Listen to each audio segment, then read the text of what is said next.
Vai começar Ponto de Vista. Oferecimento Best Senior, o plano de saúde premium com rede hospitalar de excelência. E Imobiliária Valdeci Torresani. Seu lote está aqui. 2121-8989. O Brasil tem hoje mais de 800 mil pessoas no sistema prisional, um dos maiores contingentes do mundo. Só aqui no Espírito Santo são 25 mil presos. Nesse cenário, cresce também o debate sobre prevenção, ressocialização e iniciativas que buscam reduzir os caminhos que levam à criminalidade. Projetos desenvolvidos dentro da Polícia Penal têm apostado justamente nessa estratégia: conscientização de jovens, cuidado na primeira infância no sistema prisional e apoio à saúde mental dos servidores. Vamos conversar sobre essas iniciativas com a policial penal Graciele Soneghetti, que nos honra hoje aqui com a presença no Ponto de Vista. Obrigado por aceitar o convite. Eu que agradeço, Felipe, pelo convite. Queria começar explicando aqui sobre a sua trajetória, né? Você já tem um tempo na segurança pública. Como é que começou a sua atuação na Polícia Penal e o que te motivou a seguir esse caminho, Graciele? Esse ano eu faço 15 anos de polícia, né? Nós entramos, na verdade, na Secretaria de Justiça, agora regulamentamos e somos policiais penais.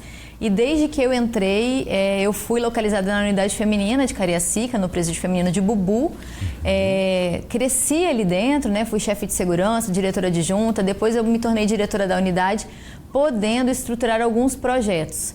E aí um dos projetos que mais me marcaram ali naquela unidade foi o Maternal Lactantes Presas, um projeto voltado para a primeira infância das crianças que nascem no sistema prisional, que a gente sempre fala, né? A mãe cometeu crime, mas a criança não cometeu nada. Então a criança precisa ter todos os seus direitos, né, guardados, garantidos. Ela precisa ser protegida naquele espaço que, querendo ou não, é insalubre, de certa forma, agressivo, né? O espaço mesmo, as estruturas, elas são impactantes. Então essa criança precisa de ter esse suporte. E aí eu desenvolvi esse projeto lá, que a gente foi premiado tanto no Inoves quanto no Centelha. Foi o primeiro lugar geral no Centelha. Uau. E aí, a partir dessa premiação, eu consegui levar esse projeto para outros lugares do Brasil. Foi para o Amapá, foi para Paraíba, apresentei na Senapen também para outros diretores e de vez em quando a gente é solicitado para falar sobre o tema. Serviu de modelo para poder expandir para outras áreas, para outras regiões. E o que ele faz? Como é que funciona esse projeto? Esse projeto, ele visa a proteção integral dessa criança. Então, o espaço, o ambiente onde ela vive, a humanização daquele local é importante, mas não só isso. O apoio psicológico, o apoio social, querendo ou não, essa criança ela vai sair em algum momento, vai ter o desligamento, é uma parte de muito sofrimento para a mãe, né, se distanciar dessa criança. Então, a gente faz todo um trabalho ali durante o período da gestação, já se inicia, né, o pré-natal, o atendimento. Muitas mulheres chegam nos presídios doentes, porque às vezes eram moradoras de rua, chegam com sífilis e elas precisam de tratamento ali já para que ela possa ter um parto tranquilo. Às vezes essa criança fica até mais tempo internada. Então a gente faz todo o suporte para essa criança. Então de saúde, de alimentação, de apoio psicológico, de estrutura e depois esse desligamento para que esse período de primeira infância não seja um período de impacto negativo na vida dela. Então a gente tem alguns projetos de fotos dos bebês quando eles nascem, porque eles não teriam nenhum registro fotográfico dessa fase. Então a gente faz ali essas imagens para que ele possa, no decorrer da vida, não pensar, eu estava ali dentro, não tenho nenhuma foto, eu estava ali dentro do presídio com a minha mãe. Então são algumas ações que envolvem essa proteção a nível integral mesmo. É um tema bem sensível, assim. Muito. Na sua opinião, você acha que esse é um debate que a sociedade já compreende mais, já consegue levar isso mais para a mesa? Ou isso ainda é um tema que está um pouco, eu vou chamar de marginalizado, mas no sentido de estar à margem, né? É um tema que a sociedade não mergulha muito, ainda precisava entender um pouco mais, compreender esses passos. Então, a quantidade de crianças no sistema prisional, a nível de Brasil, não é muito grande, né? Alguns juízes liberam até para prisão domiciliar. Então, por ser uma demanda pequena, considerando o sistema prisional que tem tantas demandas, né, de segurança, ela acaba se tornando invisível. Restrita. Né? A gente percebe a nível de Brasil que é um problema que não é muito considerado. Mas nós temos falado muito sobre isso. E a sociedade, todas as vezes que nós fizemos qualquer ação voltada para essas crianças, nós tivemos o acolhimento da sociedade. Porque entende que é o futuro do nosso país, é o futuro do nosso estado. Sim. São crianças que vão crescer e a gente espera que não sigam os passos dos pais naquele momento, né? Sim, que realmente tenham outras oportunidades. Então a sociedade sempre foi muito cooperativa, né, nessas ações. A gente conversou nos bastidores antes de iniciar aqui o programa. Você me contou que esse foi o projeto também, expandiu para outros estados, mas para fora do país também, né? Como é que foi isso? Os Estados Unidos, né, o consulado, eles vieram aqui visitar o estado e conheceram alguns projetos. E eles ficaram muito encantados com maternal lactantes presas, quiseram conhecer e quiseram levar para os Estados Unidos. Mas aí eu participei de um processo seletivo, que foi o intercâmbio IVLP, participei com outras pessoas, fui selecionada e pude vivenciar a realidade do policiamento nos Estados Unidos durante 23, 24 dias e também contribuir informando, apresentando como funcionamos aqui, a nossa experiência com relação à primeira infância, que lá é bem diferente. Então, para eles também foi bem impactante, porque não é a realidade dos Estados Unidos. Foi uma experiência boa? Foi muito bom, foi incrível. Além desse projeto, tem um outro projeto que é o Polícia Penal nas escolas, suas escolhas definem o seu futuro. Você também está nesse projeto? Então, eu saí da unidade prisional feminina, fui convidada a assumir a função de diretora-geral adjunta da Polícia Penal. E aí, eu sempre me encantei com esse projeto. Esse projeto ele já existia lá em Barra de São Francisco, nasceu com a equipe de lá. E eu falei, cara, a gente precisa expandir esse projeto a nível de Grande Vitória e outros municípios, porque é um projeto que vai até os alunos e explica sobre o sistema prisional. Querendo ou não, os alunos ali às vezes têm familiar preso e a visão que eles têm de sistema prisional é invertida, né? É como se o policial fosse o personagem ruim da história, quando na verdade o crime fez com que aquela pessoa estivesse ali dentro e ali dentro existem regras. Claro. Então, quando a gente chega numa escola e mostra qual é a realidade do sistema prisional, o que leva uma pessoa a chegar ali, como que funciona, como não entrar. Sim. Isso esclarece para essas crianças e a gente começa a mudar a mentalidade deles e eles passam a olhar a gente como um exemplo. Então tem sido uma experiência muito boa, a gente está iniciando ainda na Grande Vitória, mas toda escola que a gente vai, a gente tem tido um retorno tanto da diretora quanto das professoras, que eles começaram a falar sobre isso e começam a visualizar a polícia de uma maneira diferente. Então isso para a gente é importantíssimo, mostrar para eles a realidade do sistema prisional. Humaniza um pouco mais o trabalho de vocês, aproxima, né? Sim. Que tipo de diálogo vocês levam numa abordagem como essa, né, dentro de uma escola, com um grupo de estudantes? O que dá para contar aqui? A gente mostra a estrutura, né, porque eles também, alguns já entraram, mas eles entram numa parte restrita, né, da visita. Então a gente mostra um pouco da estrutura, a gente fala das regras, a gente fala também, a gente conta uns casos reais para eles visualizarem de presos que se arrependeram de estar ali e como eles tiveram a vida destruída por conta de optar pelo tráfico de drogas, né, que é o nosso, no feminino então é a maior... No ranking está ali, está em cima. Feminino é o tráfico de drogas.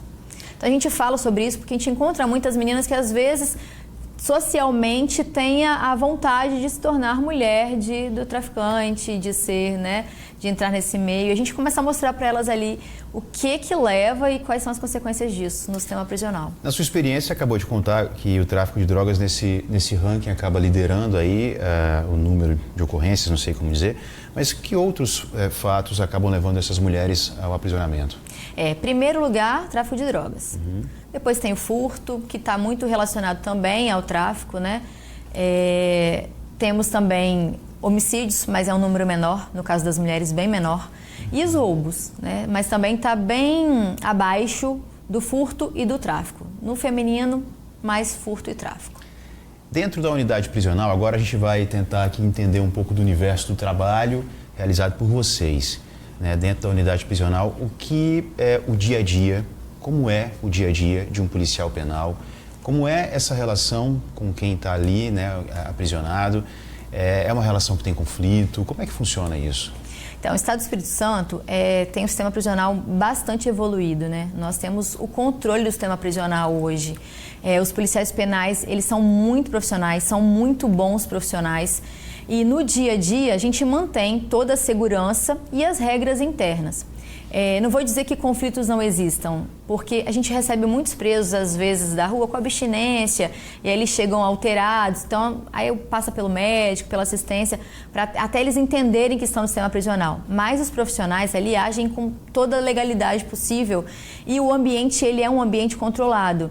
É um espaço que para o policial penal também acaba sendo um espaço estressante, né? De alerta o tempo todo. Sim. A gente imagina que a qualquer momento pode acontecer alguma coisa, uma rebelião, uma fuga, uma morte.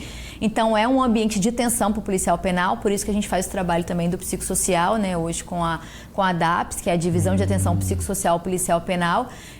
Nós damos o suporte para esse policial para que ele consiga entender esse contexto, porque muitas das vezes, acho que é um preconceito geral, né? As pessoas não procuram um psicólogo, porque a gente tem, infelizmente, a cultura de dizer que quem vai no psicólogo é doido, e não é verdade, né? Nós todos precisamos cuidar da saúde mental, assim como a gente cuida da saúde física, claro. E se não cuida da saúde física, precisa cuidar também. Então a gente tem esse suporte ali na atenção psicossocial por parte da DAPS. E, inclusive, já vou falar aqui, divulgando, que foi publicado o chamamento público para credenciar psicólogos e psiquiatras para atender os policiais. O edital já está aberto. Está aberto, está no ar já. Exatamente, para que o psicólogo que quiser trabalhar aí atendendo os policiais penais vai ser importante, porque a gente tem, às vezes, um preconceito do policial não ir no espaço da polícia para atendimento, por isso que agora nós vamos credenciar em todo o estado para que eles possam acessar esse atendimento onde eles estiverem, claro. Mais próximo de suas casas. Claro, e a senhora contando aí, a gente fica imaginando, quem está em casa certamente também deve estar aí pensando, que rotina estressante que deve ser. E como esse acompanhamento ele é importante. Então, há uma demanda reprimida, por isso o chamamento também, para buscar mais profissionais? Há uma demanda reprimida, porque a gente faz muito trabalho de sensibilização, então os policiais têm procurado, mas a gente percebe que há uma resistência muito grande. Então alguns vão, mas por ser nos espaços da polícia, Sim. tem uma resistência. Alguém vai me ver, alguém vai falar, alguém vai contar. Então a questão do credenciamento é justamente para que eles se sintam mais à vontade para procurar o serviço. Estarem num ambiente que não é estrutura ali da Polícia Penal. Então por isso do chamamento. Acho que a gente consegue deslocar essa função para um outro espaço e a pessoa se sente mais à vontade a procurar o serviço. Sim. Como é que é a sua rotina? Hoje a senhora atua em qual unidade? Não estou em unidade, eu estou na sede da Polícia Penal, que eu estou como diretora-geral adjunta da polícia. Diretamente ligadas a mim estão a DAPS, que é a Divisão de Atenção Psicossocial, como eu falei, e a Academia de Polícia. Então eu circulo muito nesses ambientes. A gente faz ali na academia a capacitação dos policiais, aperfeiçoamento, novos cursos, habilitações de armas. Agora estamos também com uma plataforma em EAD estruturando para que facilite o curso mesmo, e na atenção psicossocial. Então eu vou muito nas unidades para falar sobre esse tema, justamente para que eles comecem a falar também e entender que é importante se cuidar. Eu acho que assim, a gente percebe muito que a sociedade tem, você já falou, eu vou repetir, essa questão do preconceito, né, de às vezes não entender exatamente o que é a ressocialização. Queria que a senhora explicasse em detalhes sobre a ressocialização. A sociedade tem uma resistência e é natural, né? A gente está falando de uma pessoa que está ali, é uma penada, é um criminoso, mas que a gente acredita nessa recuperação. Por que é tão difícil da sociedade entender que isso é possível, assim, na sua opinião? Eu acho que eles talvez não percebam que em algum momento esse preso vai sair. Sim. Não existe prisão perpétua. Vai voltar para o convívio. Ele vai voltar para o convívio. Então o trabalho de ressocialização, ele só é possível se houver primeira segurança. A primeira etapa é essa. O sistema prisional é seguro? Há disciplina? Há controle? Aí a gente consegue ir para outra etapa, que é a ressocialização. A maioria das mulheres, por exemplo, que foi a minha realidade ali em 14 anos de trabalho, muitas entram com ensino fundamental incompleto. Então, você observa ali que muitas estavam no tráfico de drogas, porque era a alternativa que elas encontraram ali para se sustentar, muitas delas com muitos filhos, às vezes o marido preso. E aí elas optam por essa alternativa, a alternativa, né, que levaram elas para essa unidade prisional. E quando elas entram no sistema prisional, se a gente não pensa em ressocialização, elas vão sair com o ensino fundamental incompleto, Sim. sem nenhum tipo de capacitação, e agora como egressa. A chance de entrar no mercado de trabalho ou de tentar uma nova vida é zero. Muito baixo. É muito pior do que quando elas entraram. Claro. Então, automaticamente, pode levá-las a retornar para o crime. Sim. Então, quando a gente coloca uma interna ali dentro daquela unidade prisional e oferece uma capacitação de estudo, né? Ela se forma ali em ensino médio, um curso de design de sobrancelha, de unha de gel, todo mundo, né? As mulheres hoje se cuidam e é algo que você consegue começar sem muita estrutura, né? Você consegue começar a trabalhar, algumas trabalham na unidade prisional e recebem salário, então elas acabam tendo uma certa poupança que elas podem iniciar esse trabalho externamente, de design de sobrancelha, unha ou até algum artesanato. Então é diferente quando você coloca um preso, deixa ele ali trancado 24 horas, de você dar uma opção. Se a pessoa vai mudar, é uma decisão dela. Claro. As consequências virão da mesma forma. Mas é necessário que o Estado, que a sociedade entenda que se não der oportunidade, vai retornar, vai ser vizinho e vai voltar para o crime. Claro. Então, é importantíssimo o trabalho de socialização, todos os policiais entendem isso, né? Trabalham em prol disso também e é necessário que a sociedade também compreenda e muitos são parceiros, nós temos muitos parceiros voluntários nesse trabalho. Então, é importantíssima a ressocialização. E a sua explicação foi ótima, porque isso desmistifica. Quem está em casa passa a ter uma visão um pouco mais ampla, uma visão macro, disso que você acabou de falar. Essas pessoas vão voltar para o convívio, elas cometeram um crime, estão pagando por esse crime e vão voltar para o convívio. É um ciclo normal e natural. Então, é um papel importantíssimo do Estado, do sistema prisional, de oferecer uma evolução, digamos assim. Senão ela vai sair... Uma oportunidade de evoluir. Né? Eu sempre falo que conversa boa passa voando. A nossa, por exemplo, está chegando ao fim. Eu quero muito agradecer a sua participação, mas gostaria muito que a senhora deixasse uma mensagem para a sociedade sobre a importância de um olhar para o sistema prisional, para o viés da prevenção, da ressocialização, das oportunidades de recomeço. A gente já falou sobre isso ao longo dessa edição, mas eu queria muito que a senhora pudesse ratificar tudo isso nessa mensagem. Nós contamos com a sociedade como parceiros nesse processo.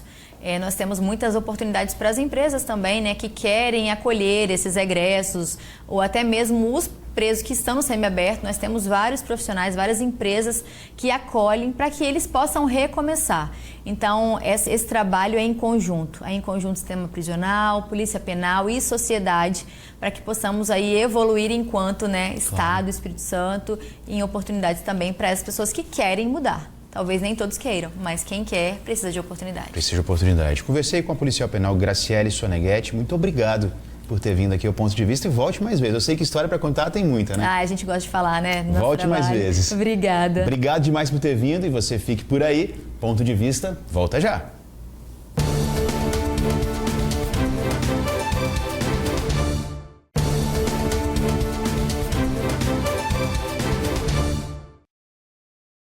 De volta com o Ponto de Vista e recentemente aqui no programa nós falamos sobre o acordo Mercosul-União Europeia, um acordo que prevê a eliminação de tarifas de itens do agronegócio. Isso para o Espírito Santo pode ser muito bom. A gente vai acompanhar agora uma explicação mais aprofundada do secretário de Agricultura do Estado. Pode rodar. Ei, Felipe! Hoje nós estamos aqui com o secretário de Estado de Agricultura, Enio Bergoli, para falar um pouco sobre o acordo do Mercosul com a União Europeia, que prevê a eliminação das taxas para o agronegócio. Enio, então, na prática, o que esse acordo significa para o agronegócio capixaba? Significa muito, porque o Espírito Santo é pequeno em dimensões territoriais, mas um grande produtor e exportador, né, de diversos produtos do agro. O Espírito Santo é o maior produtor e exportador de café conilon do Brasil, o maior produtor e exportador de mamão, o maior produtor e exportador de pimenta do Reino do Brasil, cerca de 60% a 70% da pimenta, o maior produtor e exportador de gengibre, mas também exportamos chocolate, derivados de cacau, etanol, carne bovina, carne de frango, ovos, pescado e muitos outros produtos. Nós temos uma população local no Espírito Santo pequena, de apenas 4 milhões de habitantes. No Brasil, são um pouco mais de 200 milhões de habitantes. Mesmo assim, né, nós precisamos buscar o mercado internacional. Para se ter uma ideia, em 2025, os produtos do agro capixaba foram para 134 países, né? Mais de 3,3 bilhões de dólares exportados. Portanto, né, a União Europeia é um importante mercado. Para alguns tipos de produtos, quase a metade do que exportamos vai para lá. Então, nós, assim, apesar de ter uma diversificação de países, né, os países que compõem a União Europeia são extremamente relevantes para onde vão os nossos cafés, onde vai o nosso gengibre, grande parte do mamão, né? Ou seja, então é um mercado importante. E a redução de tarifas ao longo prazo, a gente tem que imaginar também que não é uma coisa reta, não é uma tarifa que vale para todos e que no horizonte de tempo, né, essa tarifa é extinta. Não. Então, inclusive, tem algumas tarifas que vão permanecer no nível mais baixo, né? Tem outras que vão reduzir em 4 anos. Por exemplo, para café é extremamente relevante. 40% das nossas exportações de café vão para a Europa. Hoje a taxa é de 9%. Com o acordo, em 4 anos, essa taxa vai se reduzindo até chegar a 0.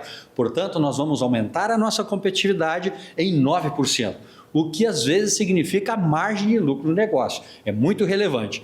Para frutas tropicais, né, a taxa mais frequente é 25%.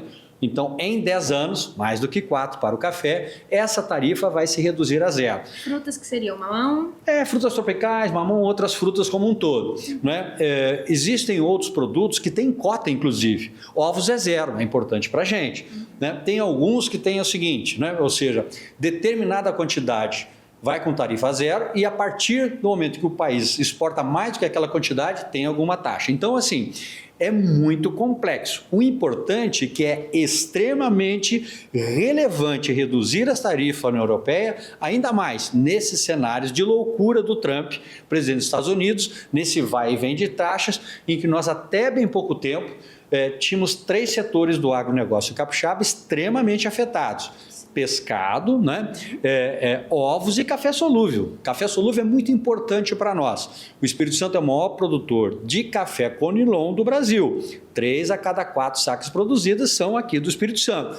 E a exportação com valor agregado é através do café solúvel, porque a matéria-prima do solúvel é o café Conilon, que é produzido nas regiões mais quentes, né? E estava com uma tarifa de 50%. Né? Ela caiu para 10% e agora, nos últimos dias, o Trump botou tarifa mínima de 15% para todo mundo. Melhora um pouco, que era de 50%. Né? Pescado, extremamente relevante. 98% do nosso pescado exportado normalmente vai para os Estados Unidos. Com tarifa de 50% não dá. Com 15% melhora um pouco. Portanto, é extremamente relevante a gente, né, estar de olho nas duas situações. Tanto no acordo da União Europeia, que é de 1999, né? Ou seja, tem muitos anos, vai fazer 25, vai fazer 27 anos, na verdade. E aí está judicializado.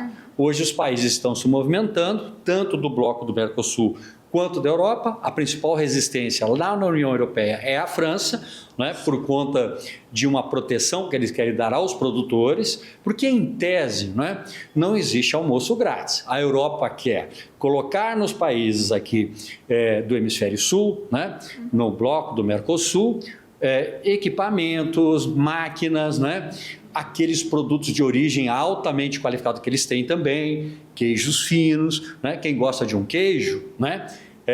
Digamos, um parmesão lá de Parma, da Itália, né?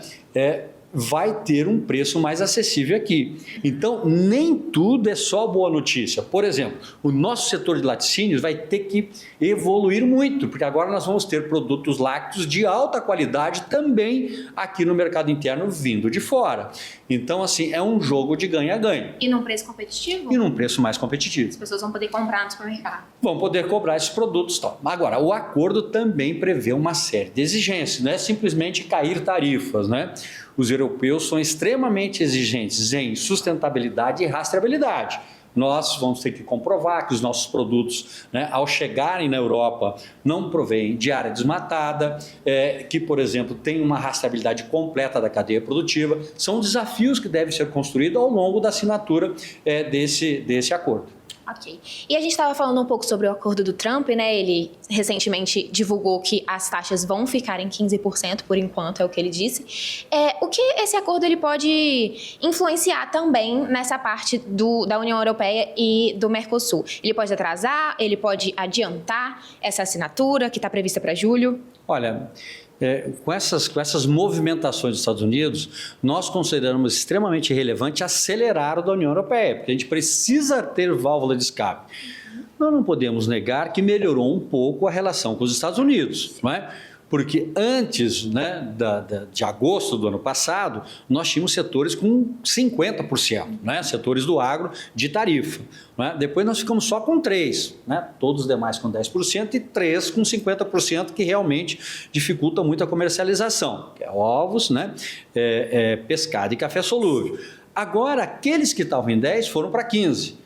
Mas para esses 3 segmentos baixou de 50 para 15. Então, uma situação um pouco melhor. Mas a gente espera quase que tudo da cabeça do Trump. Existe uma série de subterfúgios que ele pode recorrer. Só que agora, com o voto da Suprema Corte norte-americana no ano passado, qualquer evolução que ele tenha para qualquer segmento, para cima ou para baixo, tem que estar acompanhado de intensa, que eles chamam de investigação. Esse é o termo correto, ou seja, estudos aprofundados e não uma decisão unilateral, né? Ou seja, de tarifa plena e num valor de isonomia para todos os segmentos. Então a gente espera algumas cenas ainda com o Trump, mas essas dificuldades dos Estados Unidos também é uma saída para a gente ampliar a velocidade de implantação, mesmo que em caráter provisório, do acordo com a União Europeia. Por isso que os países estão se antecipando, firmar os acordos, aprovar as legislações, para que, enquanto seja votado na Corte lá da União Europeia, né, do Tribunal de Justiça da União Europeia, passe a ser validado esse acordo com a União Europeia de caráter provisório. É essa a estratégia de todos os países, à exceção da França, que é ela que está questionando. E agora falando um pouco sobre projeções do agronegócio capixaba, né? A gente estava falando como esses acordos, as taxas, as tarifas influenciam. O que o agronegócio espera para o ano de 2026? Nós temos um ano bastante desafiador, não é? Bom, primeiro, a produção, a indústria, entre aspas, né, do agro, a produção lá no campo é uma indústria a céu aberto, né? É muito influenciada por fatores climáticos, uma série de questões. Também muito influenciada com o custo de insumos, adubos, fertilizantes e tal. E nós observamos ao longo aí dos últimos meses um aumento de custo de produção, porque nós temos uma base de importação muito grande na área de fertilizantes e defensivos. Então estão aumentando os custos de produção, aumentando o custo de mão de obra, né? E nós estamos com preços decrescentes para as principais atividades do agronegócio estadual. Nós estamos competitivos porque o Espírito Santo faz um dever de casa há muitos anos, né? Mas os produtores já venderam uma saca de café Conilon a R$2.000, agora está na faixa de R$1.000. Mesmo assim, ainda nós somos competitivos, porque a gente utiliza muita tecnologia, mas é um cenário um pouco preocupante. A nossa produção também é crescente, para falar no café, que é a principal formadora de renda do rural aqui, porque o mercado nacional já não consome toda a força da nossa cafeicultura de Conilon, e nós precisamos do mercado internacional. Então nós temos uma luz amarela, e o mercado internacional é muito exigente para o Conilon. Então nós estamos assim conversando com as organizações dos produtores, associações, cooperativas, né, para se produzir Conilon. Sim, não vamos deixar de produzir, vamos aumentar a produção, mas dentro de critérios, né, de sustentabilidade e também de qualidade da produção. Então são aspectos que a gente precisa seguir aqui para atravessar esse momento, né, de um ano de, digamos, de difícil rentabilidade para os produtores. Ok. E o que isso impacta no supermercado? Para o cidadão comum que vai comprar um café, que vai comprar um ovo, os preços eles vão variar, mas... Olha, como eu te falei, nós vamos ter uma dificuldade maior para os produtores rurais, porque a saca de café não caiu tudo que tinha que cair ainda no consumo, lá na gôndola do supermercado, mas para o produtor já caiu pela metade, em algum momento vai arrefecer. Então, para os consumidores, né, há uma tendência de preços mais baixos. Só que a gente tem que ter um equilíbrio entre uma remuneração do produtor e a capacidade de consumo da população. Nós não podemos matar a galinha dos ovos de ouro, que é o produtor. Ele precisa estar produzindo, ter rentabilidade, né, criar sua família, seus filhos, da educação num nível de qualidade. Então a gente busca um equilíbrio disso. Neste ano, nós observamos que a gente vai ter um desequilíbrio para baixo de renda dos produtores. É um ano de dificuldades, mas nós vamos atravessar com ciência, tecnologia, planejamento e organização. O Espírito Santo, né, o governo do estado, mantém um planejamento estratégico desde 2003 para o agro capixaba, com a participação do setor privado e do setor público. Então nós já passamos por essas crises e esperamos passar por mais essa. Então é isso, o cenário é de boas expectativas para o ano de 2026. Sim, boas de produção, mas com rentabilidade baixa para os produtores. É isso então, obrigada, Enio. Volto com você, Felipe. Por hoje é só. Para rever outros programas, basta acessar o nosso QR Code na nossa página, na internet. Muito obrigado pela companhia. Até a próxima.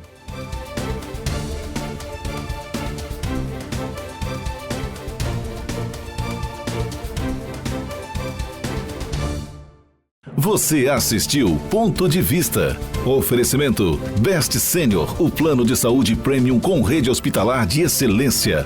E Imobiliária Valdeci Torresani. Seu lote está aqui. 21 21 89 89.